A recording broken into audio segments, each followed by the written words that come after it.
मुसीह खुदा में आप सबकी सलामती हो। पार्ट 3 के साथ फिर आपकी खिदमत में हाज़िर हूँ। तो हम पार्ट 3 शुरू करते हैं। ये हमें सिखाता है कि जिस मसले को हम अपनी ताकत से हल नहीं कर सकते, खुदा इसे अपने एक लफ्ज़ से हल कर सकता है। हमारा काम हर तूफान से लड़ना नहीं है, बल्कि उस पर यानी मसीह खुदावंद पर भरोसा करना है, जिसके हुक्म के आगे हर तूफान झुक जाता है। बाज़ औक़ात हम अपनी ज़िंदगी के मसाइल को अपनी अकल, अपने मंसूबों और ताकत से हल करने की कोशिश करते हैं, जबकि खुदा हमें याद दिलाता है कि एक अल्लाही कलाम लाखों करोड़ों इंसानी कोशिशों से ज़्यादा ताकत रखता है। तूफान ने यसू की पहचान को ज़ाहिर कर दिया। मत्ती की इंजील उसका 8वां बाब और उसकी 7वीं आयत। लोग तज्जुब करके कहने लगे, ये किस तरह का आदमी है कि हवा और पानी भी इसका हुक्म मानते हैं। ये तूफान सिर्फ कश्ती को हिलाने के लिए नहीं आया था, इसलिए पहले शागिर्द यसू को एक उस्ताद समझते थे। वो इसे यानी मसीह खुदावंद को मौजज़ा करने वाला नबी समझते थे। लेकिन इस दिन शागिर्दों ने यसू को एक नए अंदाज में पहचाना। जब तूफान खामोश हुआ तो शागिर्दों ने आपस में कहा, ये कैसा आदमी है। ये सवाल खौफ का नहीं, हैरत का था। शागिर्द समझ गए थे, ये सिर्फ एक इंसान नहीं है, क्योंकि इंसान लोगों पर हुकूमत कर सकता है लेकिन तूफानों पर नहीं। बादशाह शहरों पर हुकूमत करते हैं लेकिन तूफानों पर नहीं। नबी खुदा से दुआ करते हैं लेकिन यसू ने दुआ नहीं की, यसू ने हुक्म दिया। क्यों? क्योंकि यसू सिर्फ खुदा के नुमाइंदे नहीं थे, बल्कि खुदा के इख्तियार के मालिक थे। यहाँ एक गहरा रूहानी सबक मिलता है।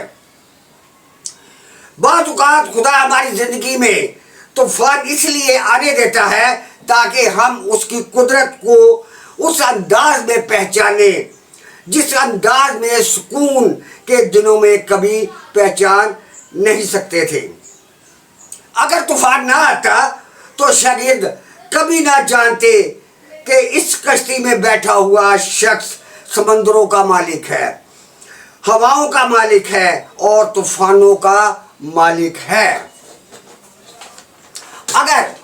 अगर आज़माइश ना आती तो शायद हम भी खुदा की वफादारी को कभी इस गहराई से ना जान पाते। बाज़ औक़ात तूफान का सबसे बड़ा मकसद हमें डुबोना नहीं, बल्कि यसू से मिलवाना होता है। तूफान ने शागिर्दों से इनका सुकून छीन लिया, लेकिन बदले में इन्हें यसू की ऐसी पहचान दे दी जो इन्हें पहले कभी हासिल नहीं हुई थी। बाज़ औक़ात खुदा सुकून छीन कर अपनी ज़ात का गहरा अरफान अता करता है। यसू ने तूफान को नहीं, शागिर्दों को दूसरे किनारे तक पहुंचाना था। इस वाक़े से पहले यसू ने एक बात कही थी। मत्ती 8:18 में यसू ने ये नहीं कहा था, चलो दूसरे किनारे पहुंच जाए। यसू ने रास्ते की नहीं, मंजिल की बात की थी। यसू ने दूसरे किनारे का ऐलान कर दिया था तो तूफान रास्ते में आ सकता था, लेकिन मंजिल को तब्दील नहीं कर सकता था। यही बात शागिर्दों को भूल गए थे। यही बात जो शागिर्द जो थे वो भूल गए थे। अब शागिर्दों ने तूफान को देखा मगर यसू का वादा भूल गए। शागिर्दों ने लहरों को गिनना शुरू कर दिया मगर यसू के कलाम को याद ना रखा जो यसू ने पहले ही बोल दिया था। आज भी हमारी ज़िंदगी में यही होता है। जैसे ही मुश्किलात आती हैं हम खुदा के वादों से ज़्यादा अपने हालात पर यकीन करने लगते हैं। ہم طوفان کی آواز سنتے ہیں لیکن خدا کے کلام کی آواز کو بھول جاتے ہیں. مگر یاد رکھیے گا طوفان خدا کے وعدے کو بدل نہیں سکا. اگر خدا نے کہا ہے کہ تم دوسرے کنارے پہنچو گے تو راستے میں کتنے ہی طوفان کیوں نہ آئیں وہ تمہیں منزل تک ضرور پہنچائے گا. طوفان راستہ روک سکتا ہے, شیطان حملہ کر سکتا ہے, حالات بدل سکتے ہیں, لوگ ساتھ چھوڑ سکتے ہیں, لیکن خدا کا وعدہ کبھی نہیں بدلتا. شاگردوں کی نظر کشتی پر تھی, یسوع کی نظر کنارے پر تھی. شاگرد موجودہ خطرے کو دیکھ رہے تھے, یسوع مستقبل کی تکمیل کو دیکھ رہے تھے. جس سفر کا آغاز خدا کے کلام سے ہوتا ہے اس کا اختتام بھی خدا کی وفاداری پر ہوتا ہے.